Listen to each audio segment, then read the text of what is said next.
Hi friends, இப்போ நம்ம என்ன பார்க்க போகிறோன்னா குளஞ்சி செடிக்கும் அவுரி செடிக்கும் உள்ள வித்தியாசம் பார்க்க போகிறோம்.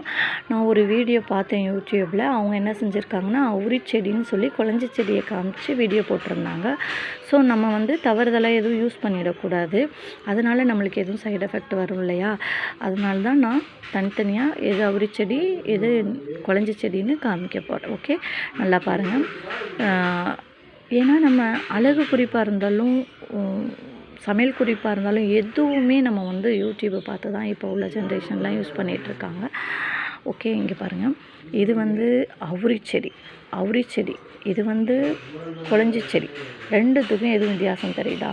எதுவுமே இல்லை. இலையும் அப்படி அதே கலரில் தான் இருக்கும், பூவும் பிங்க் கலரில் தான் இருக்கும். பாருங்கள், நம்ம என்ன வச்சு வித்தியாசம் கண்டுபிடிக்கலாம் அப்படின்னு சொன்னால் அதோட காய் இருக்கு இல்லையா, அதை வச்சு கண்டுபிடிக்கலாம். இங்கே பாருங்கள், நம்மளோட அவுரி செடியில் காய் உருண்டையாக இருக்கும். இதை வச்சு கண்டுபிடிக்கலாம். இது அவுரி செடி.